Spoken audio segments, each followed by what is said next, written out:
So let's focus a bit on code books. And I asked you to read an article by McQueen, and I think they just have a great structure, and it's something I've adopted. Again, you can come up with your own structure, but this is how I've developed my code books for making sure that I'm coding consistently across transcripts, across data sources, and that the people I'm working with, if I'm working with more than one person, we're coding consistently well. I mean, the same. So, what they had in their structure is that you give your code a name, or the theme that you're looking at a name, and a brief definition. That's your operationalization. And these are things that change over time. You might change the name of your code as you get more data, or change the definition to be more expansive or more narrow.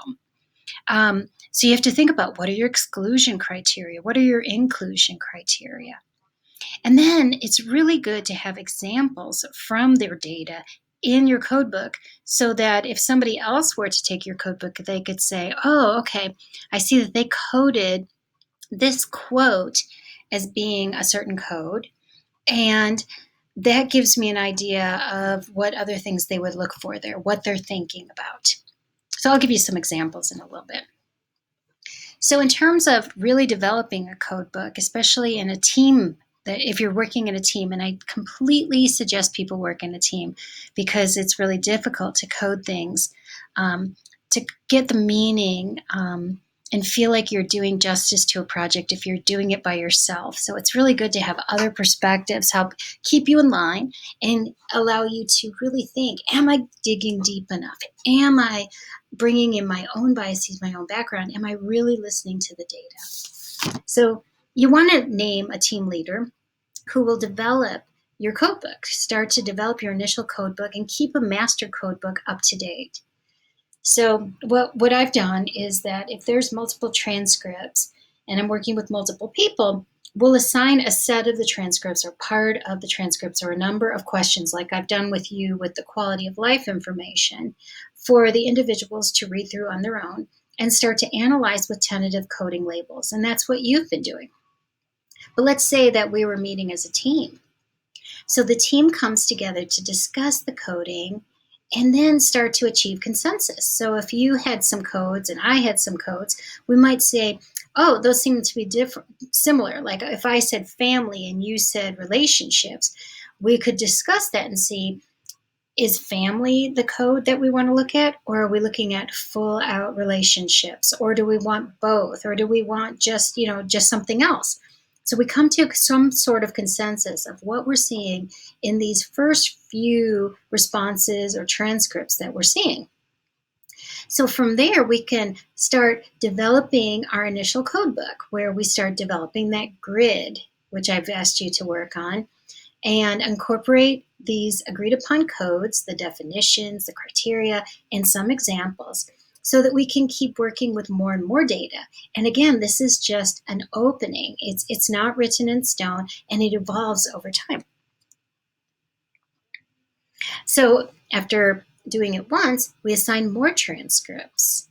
Or we think we're going to go back to the prior transcripts or the prior responses and use our new codebook, and maybe bring in more data for the individuals who are working on this coding to start using our initial codebook to see, does their codebook work? And after looking at more transcripts, we look at, are there any changes? Are there any new codes? Should things be combined? Should things be split up because this is getting too big?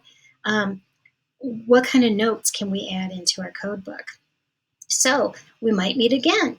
The team could meet and discuss the new codes that they found while looking at further data, and start refining the codebook again. And again, it's really nice to have one person be the leader to keep track of all these changes.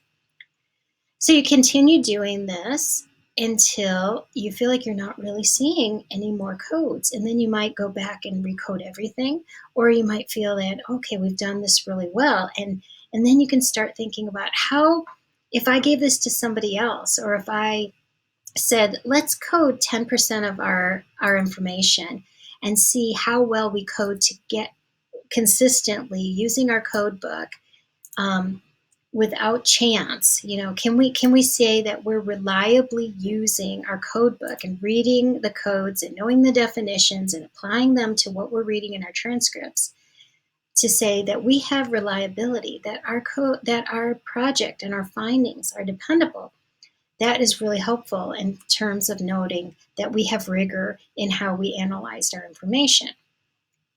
So new codes or revisions need to be reflected in all the transcripts, which might require recoding old transcripts, or you might assign a lead to certain transcripts to make sure they're updated with the new codes. So an example of this is how I've worked with the quality of life data with other people. So individually, we read through responses on our own. We noted ideas and potential codes and themes in our grid. Then we all met, and I was named the leader, and we developed a code book from responses, like let's say 1 through 10. The team used the code book to code the responses 1 through 10 and noted any revisions or refinements they wanted to make. Then we met to review the coding for each response. We talked about if the code book worked, any revisions, and were we able to reach consensus on some of the codes. Then we revised the code book to keep it official, and then we started looking at responses 11 through 20 using the revised code book and seeing if any new codes emerged, any other types of revisions. And then we used a statistical analysis to calculate intercoder reliability, which I can help you with if you ever want to do such a thing. It's called interreader reliability, IRR. And that looks at whether coding is consistent above and beyond chance. Okay, so here's an example of how things might change over time. So when we looked at respondent one, it's a very brief segment of data, but look at all the ideas we came up with. Being able to do things I want to do with ease and comfort, having the ability to go to work, exercise, play, laugh, dance, cook, having good friends and loved ones. There's a lot in that one tiny little response. We came up with these like 6 initial ideas. Same with number 7, very brief response, but we came up with another 6 ideas of what is in the response. So I'll give you a second to look at those.